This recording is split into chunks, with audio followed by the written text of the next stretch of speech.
नमस्कार। आपन मीठी आपन भाषा में रोज सबके स्वागत बा। हम बानी उमेश पांडे। दीपावली के हार्दिक शुभकामनाएं एवं बधाई बाटे। आपन मीठी आपन भाषा के ओर से रोज सबके बहुत ढेर सारी बधाई बटुए। देखिए हमरा पीछे एकदम पटाखा के लड़झड़ी एकदम फूट रहा बा। देखी कैसे जगमगा रहा बा, पूरा शहर एकदम जगमग जगमग जगमग कर रहा बाटे।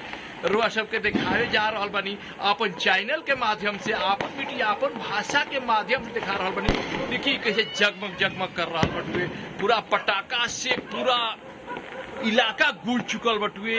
एकदम द्राम द्रुम हो रहा बटे। रुआ सुने के मिलत होई और सुनाई भी देत होई। तो हैप्पी दीपावली रुआ सबके और बहुत बहुत शुभकामनाएं बटुए पूरे परिवार के रुआ सबके। Happy Deepawali, happy Deepawali, happy Deepawali, happy Deepawali.